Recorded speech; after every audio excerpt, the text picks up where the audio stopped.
Hola, bendiciones amigos y amigas del FEI, ¿cómo estás? Bueno, una vez más aquí en nuestro programa de leer la palabra de Dios, estudiarla, comprenderla y aprender de nuestro Dios a través de su palabra, ¿sí? Vamos a orar a Él y vamos a pedir que nos enseñe de su palabra, nos eduque, nos forme. Y esa palabra, que es su palabra, nos hable en esta noche y alimente nuestra vida espiritual, nos dé conocimiento y nos dé de su enseñanza. Dios es bueno, Dios es misericordioso. Señor, te damos gracias por tu amor, por tu bondad. Estás en nuestro corazón. Queremos aprender de tu palabra. Enséñanos, oh Dios.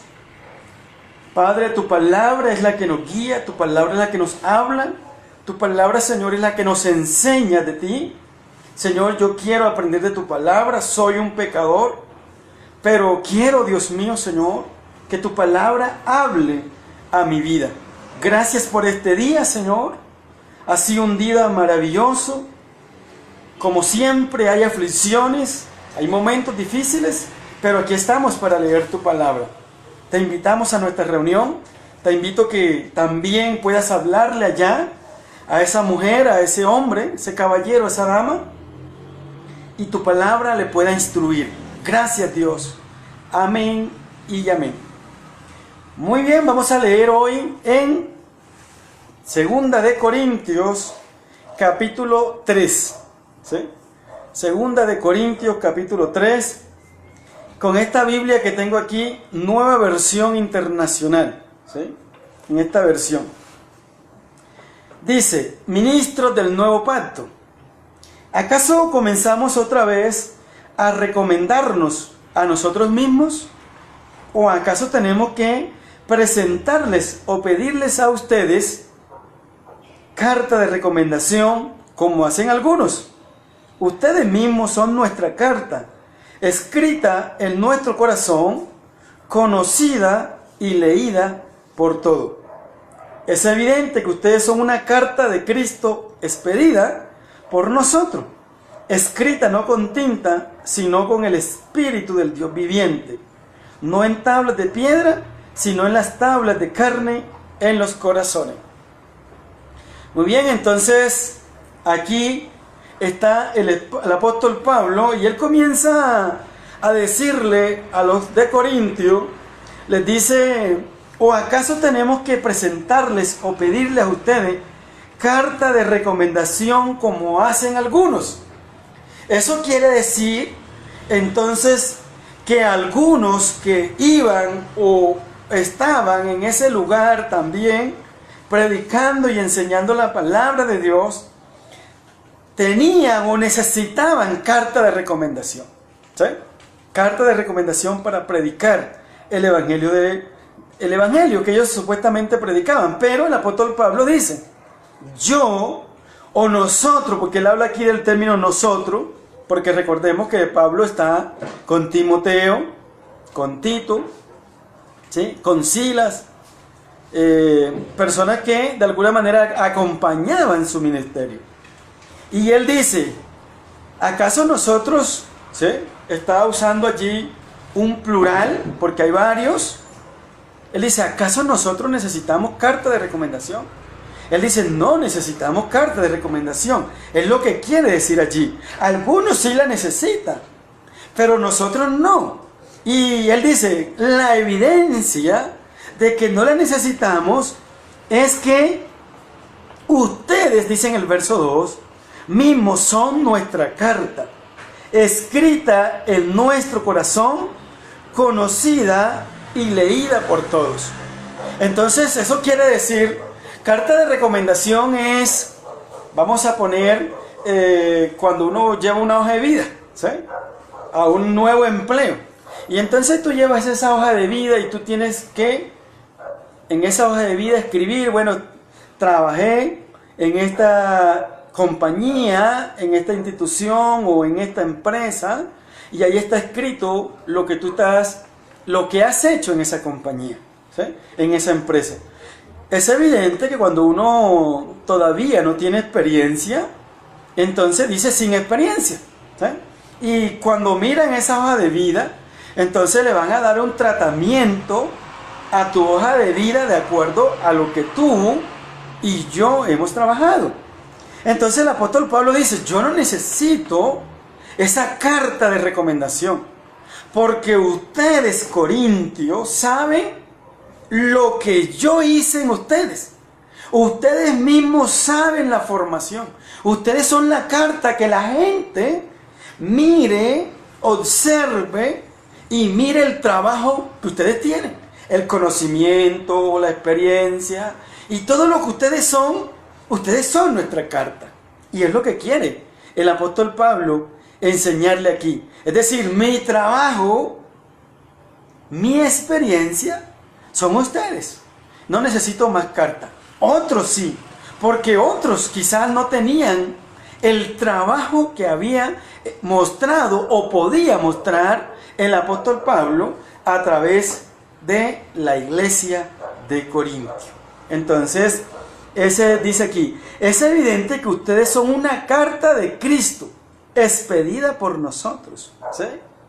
Escrita no con tinta, sino con el Espíritu del Dios vivientes. Eso es importante, ¿sí? No en tablas de piedra, sino en tablas de carne en los corazones. Entonces, nosotros somos una carta leída. Por eso, cuando usted y yo estamos en el camino del Señor y desviamos o tenemos una caída, todo el mundo va a tachar y a criticar, a juzgar o a condenar tu proceder. Y comienzan entonces expresiones como esta, y eso que es cristiano, y eso que era pastor, y eso que era el adorador, y eso que era la que más santa se daba en la casa o en el barrio. Y allí, de alguna manera, comienza usted y yo a dar un mal testimonio. Y nuestra carta comienza a tener unos borrones, unos tachones allí, ¿sí? Entonces, porque somos una carta leída, ¿sí? Somos una carta leída, tú y yo somos carta leída. Allí tu carta. Y cuando hablamos de carta leída nos estamos refiriendo a nuestra relación con Dios, ¿sí? A lo que tú puedes hacer con el Señor. Y es lo que el apóstol Pablo está diciéndole a los corintios. Ustedes son carta leída, yo soy carta leída, ¿sí? Y todos somos una carta leída. Por lo tanto, el apóstol Pablo está diciendo, esa carta leída la escribió o la está escribiendo mejor el Espíritu Santo día a día en nuestro andar con Cristo.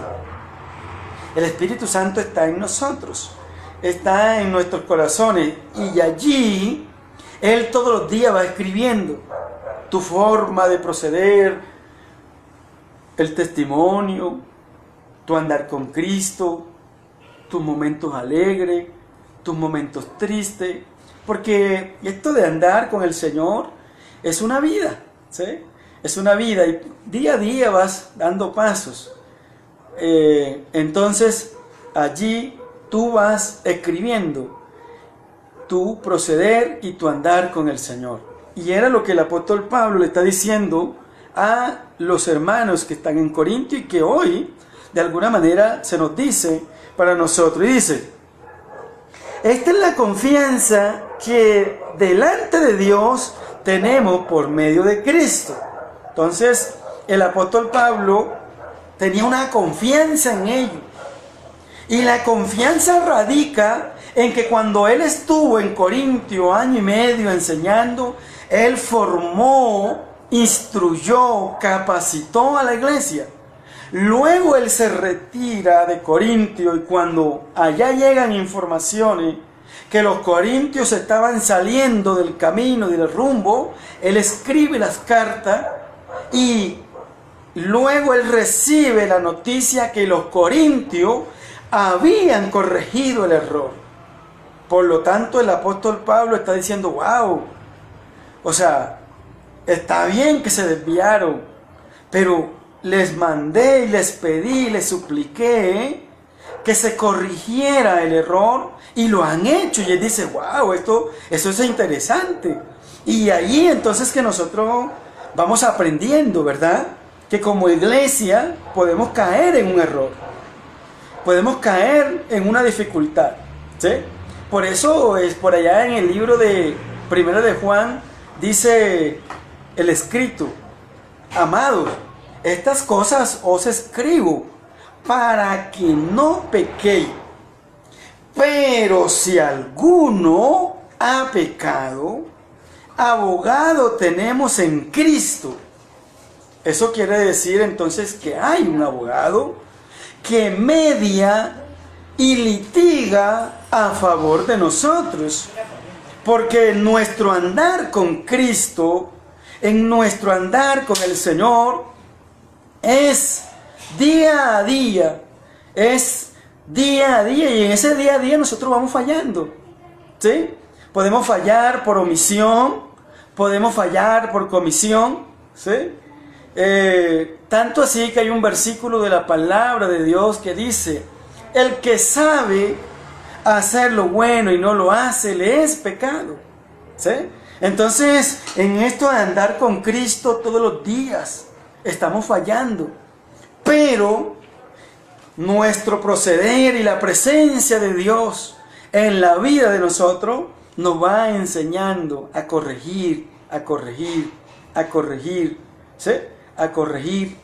Por eso dice que estamos en el camino de la perfección, ¿sí?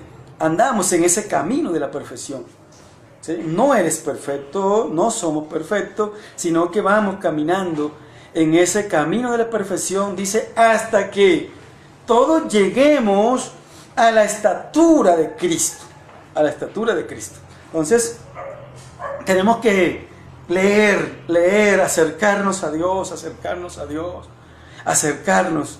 Y en ese acercamiento con el Señor, Dios va guiando tu vida. Ahora dice acá, el 6, Él nos ha capacitado para ser servidores de un nuevo pacto, no el de la letra, sino el del Espíritu, porque la letra mata, pero el Espíritu da vida. Y aquí el apóstol Pablo de alguna manera viene haciendo una relación del pacto que ahora produce Cristo en nosotros, comparado con el pacto que ha hecho con los judíos en el Antiguo Testamento a través de la vida de Moisés, ¿sí? Y él dice aquí, Él nos ha capacitado para ser servidores de un nuevo pacto, no el de la letra, sino el del Espíritu, porque la letra mata, pero el Espíritu da vida. Entonces cuando nosotros permitimos, cuando usted y yo permite que el Espíritu Santo llene tu vida, allí vas de alguna manera alimentando tu vida y se va formando el Cristo en nosotros y cada día vamos aprendiendo de nuestro Dios. Porque ese Espíritu que está en nosotros, el Espíritu es vida. Dice Juan 10:10, dice que el diablo vino para destruir, hurtar y matar, pero Cristo vino para dar vida y vida en abundancia. Entonces cuando Cristo viene a nuestra vida, nos da las cosas en abundancia, vida en abundancia, ¿sí? Vida en abundancia, la vida, el deseo de vivir, ¿sí? El deseo de amar y el deseo de continuar. Ahora dice acá, el ministerio que causaba muerte, el que estaba grabado con letras de piedra, con letras en piedra, fue tan glorioso que los israelitas no podían mirar la cara de Moisés, debido a la gloria que se reflejaba en su rostro, la cual ya se estaba extinguiendo. Cuando usted tiene la oportunidad de leer el Pentateuco, que son los primeros 5 de la Biblia, Génesis, Éxodo, Levítico, Número y Deuteronomio, el Torá. Allí entonces tú vas a mirar la vida de Moisés. Y en Hechos también habla la vida de Moisés, en Hechos capítulo 6, ¿sí? 6. O mejor voy a buscártelo para no afirmar algo que no esté escrito. Dice en Hechos, te busco, Hechos capítulo 6, sí, estaba en lo cierto. Hechos capítulo 6, 7, ¿sí? Ahí vamos a encontrar todo lo que ha pasado con respecto a Moisés. Hechos 6 y 7. Entonces, allí está explicado. Pero la vida de Moisés tuvo 120 años. Y en los primeros 40 años fue capacitado, ¿sí?, por los egipcios, ¿sí? Fue capacitado por los egipcios, todo lo que fue la sabiduría egipcia, ¿sí? En los otros 40 años tuvo la oportunidad de huir. Todo eso, si algún día logras leer los 5 libros de la Biblia, los primeros 5 libros lo vas a encontrar.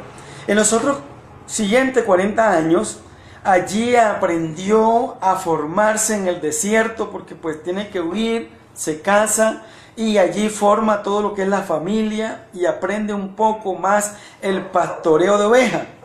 Y en los últimos 40 años, cuando ya tenía 80 años, es cuando Dios lo llama para sacar a su pueblo de Egipto. Y es cuando pasa lo de las plagas y lo del Mar Rojo y todo eso. Eso es hermoso, yo lo he leído muchas veces, siempre procuro todo principio de año leer un poco sobre los 5 primeros libros y aprender principios bíblicos allí para saber de dónde vienen los judíos y cómo Dios ha organizado su pueblo. Y es lo que aquí el apóstol Pablo está diciéndole a los corintios. Él les dice: el ministerio que causaba muerte, el que estaba grabado con letras en piedra, fue tan glorioso que los israelitas no podían mirar la cara de Moisés debido a la gloria que se reflejaba en su rostro, la cual ya se estaba extinguiendo. Dice: pues bien, si aquel ministerio fue así, ¿no será todavía más glorioso el ministerio del Espíritu? Y usted lee los 5 libros, los primeros 5 libros, el Pentateuco, y usted mira a Moisés sacando a un pueblo de Egipto, un pueblo incrédulo, cuando lo de las plagas, cuando cruzan el mar, y las grandes maravillas que hace Dios. Y eso es glorioso, es hermoso, ¿sí? Cómo Dios iba guiando a su pueblo, cómo Dios lo iba dirigiendo con una nube en el día, y bueno, tantas señales y maravillas que se estaban viendo. Y ahora el apóstol Pablo le está diciendo a los corintios: oye, si aquello fue glorioso, ¿cuánto más será glorioso ahora que tenemos el Espíritu de Dios en nuestra vida? Es una gloria, ¿sí? Es una gloria especial tener el Espíritu Santo en la vida de cada uno de nosotros. Y él dice así: si es glorioso el ministerio que trae condenación, ¿cuánto más glorioso será el ministerio que trae la justicia? En efecto, lo que fue glorioso ya no lo es, si se le compara con esta excelsa gloria, ¿sí? Fue glorioso cuando Dios saca a su pueblo de la cautividad, de lo luego que han pasado los 400 años, que realmente demora 430 años, y ahora dice: si fue glorioso aquello, ¿cuánto más será glorioso el tener a Cristo en nuestros corazones? Sobre todo la presencia del Espíritu Santo del Señor. Esta gloria es mayor. Esta excelsa gloria que estamos viviendo es mayor, y por eso dice que los ángeles quieren ver lo que está pasando en la tierra, ¿sí? Como hoy, cuando estábamos leyendo 1 Corintios, decía que Dios ha salvado al hombre con la locura de la predicación, porque Dios se plació así. Eso lo dice 1 Corintios, y lo leíamos cuando estuvimos allí en ese capítulo, creo que es el 4, ¿sí? Si no es el 4, es el 2. En 1 Corintios lo vas a encontrar, que Dios salva con la locura de la predicación. Esto es una locura, ¿sí? Pero Dios se plació así, se plació de esa manera salvar al hombre con esta locura de la predicación. Y dice, y si vino con gloria lo que ya estaba extinguiendo, ¿cuánto mayor será la gloria de lo que permanece? Así que, como tenemos tal esperanza, actuamos con plena confianza. No hacemos como Moisés, quien se ponía un velo, el velo, ¿sí?, que se pone la dama, la señorita, cuando va al altar, ¿sí?, un velo. Dice aquí, que se ponía sobre el rostro para que los israelitas no vieran el fin del resplandor que se iba extinguiendo. Sin embargo, la mente de ellos se embotó, de modo que hasta el día de hoy tienen puesto el mismo velo al leer el antiguo pacto. El velo no les ha sido quitado, porque solo se quita en Cristo. Oiga, solo se quita en Cristo. Con razón hay un versículo que escribe el apóstol Pablo: si alguno está en Cristo, nueva criatura es. Las cosas viejas pasaron y todo es hecho nuevo.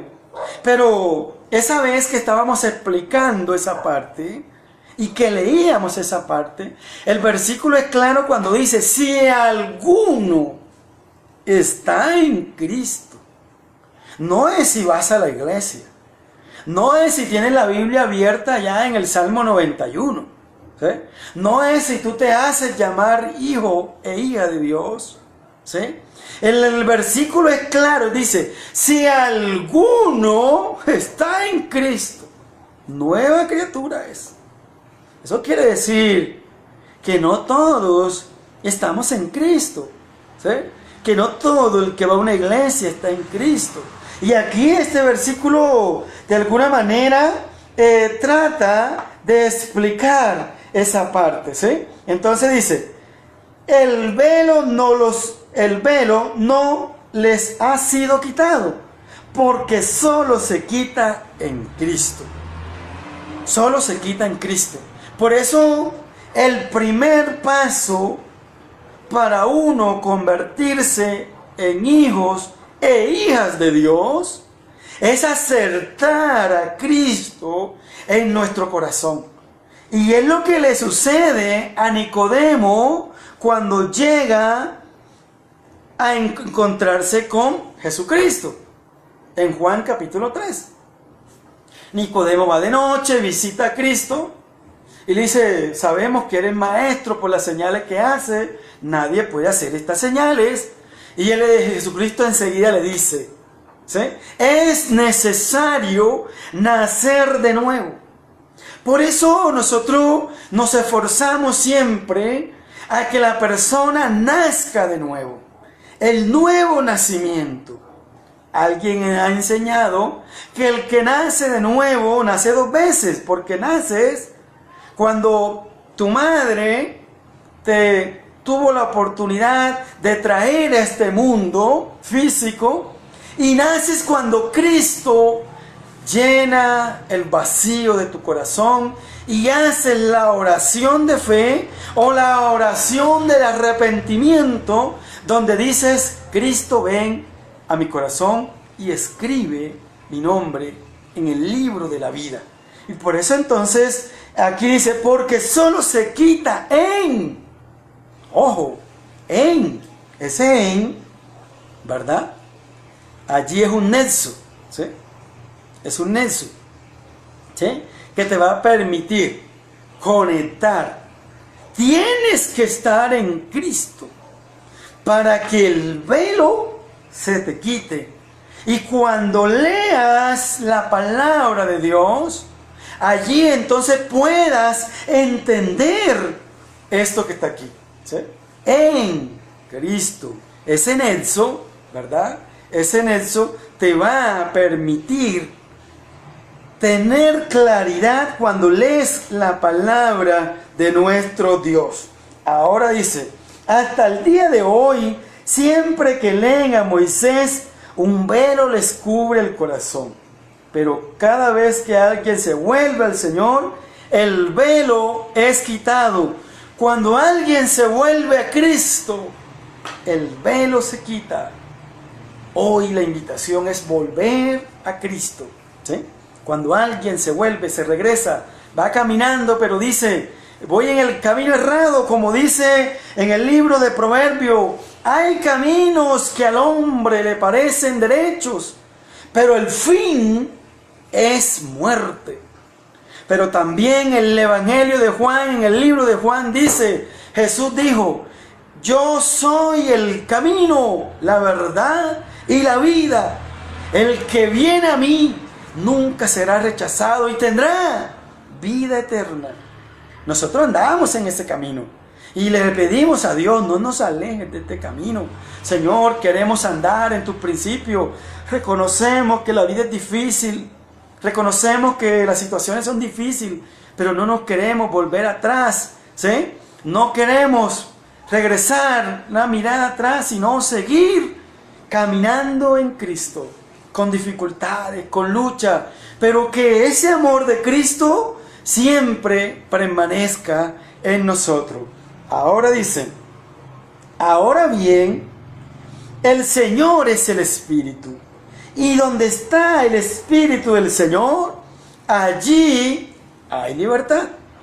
Cuando ya tú tienes a Cristo en la vida tuya, hay libertad, ¿sí? Hay libertad. Y con razón hay una canción que cantamos, dice, aunque se vayan todos, pero nunca se vaya tu presencia. Cuando Moisés estaba dirigiendo al pueblo, y el pueblo era rebelde, porque nosotros tenemos esa característica de ser rebelde, ¿sí? Y el Señor le dijo a Moisés, Jehová, Dios le dice a Moisés, saca ese pueblo rebelde y llévate a esos rebeldes por allá. Y Moisés le dice, si tú no vas, yo no me muevo, yo no me muevo. Lo más lindo es tener la presencia de Dios en nuestra vida. Pero nosotros a veces pensamos que lo lindo es tener un carro, que tener una finca, que tener las cosas. Pero estamos en un momento donde tú puedes mirar, ¿verdad? Que los carros están guardados allí en los parqueaderos, ¿sí? Están guardados allí. Lo más lindo es tener la presencia de Dios. Pero muchas veces no valoramos eso, ¿sí? Muchas veces nos quejamos, pero es lindo tener a Cristo en la vida de nosotros, ¿sí? Es lo más hermoso. Y dice, ahora bien, el Señor es el Espíritu, y donde está el Espíritu del Señor, allí hay libertad, allí hay libertad, ¿sí? La alegría, el gozo que produce Cristo en nuestras vidas, el que nos ayuda. Él dijo, en el mundo tendréis aflicción, pero confiad, yo he vencido al mundo, ¿sí? Lo más hermoso es tener al Señor, ¿sí? Y que el Señor nos ayude a amar a nuestra familia, ¿sí? Nos ayude a sobrevivir y el Señor nos permita siempre caminar con Él. Y dice, así todos nosotros, que como el rostro descubierto reflejamos, como en un espejo la gloria del Señor, somos transformados a su semejanza con más y más gloria por la acción del Señor, que es el Espíritu. ¿Qué es el Espíritu? El Señor es el Espíritu. Cristo es el Espíritu, ¿verdad? Vamos a siempre a considerar esto, porque esto es importante, que el Señor está en nuestro corazón y vamos a vivir con alegría, con gozo. Cristo lo hizo todo por nosotros. Vamos nosotros a darle ese lugar que Él merece en nuestro corazón. Me alegra que hayas estado conmigo en esta noche compartiendo la palabra de Dios. Te espero para mañana. Y bueno, sigamos leyendo la palabra de nuestro Dios. Oremos al Señor. Gracias, oh Dios, por esta palabra. Señor, tú estás en nuestro corazón, oh Dios. Tu palabra dice aquí que tú eres el Espíritu. Y donde está el Espíritu, allí hay libertad. Libera mi corazón, libera mi familia. Y quita el velo de lo que hay en mi vida que no me deja verte. Señor, yo quiero verte y aprender de ti. También quiero que te reflejes en la vida de todas esas personas que miran, Señor, este video ahora y después. Bendícelos, oh Dios. Gracias, Señor. Amén. Cuídate mucho. Bendiciones.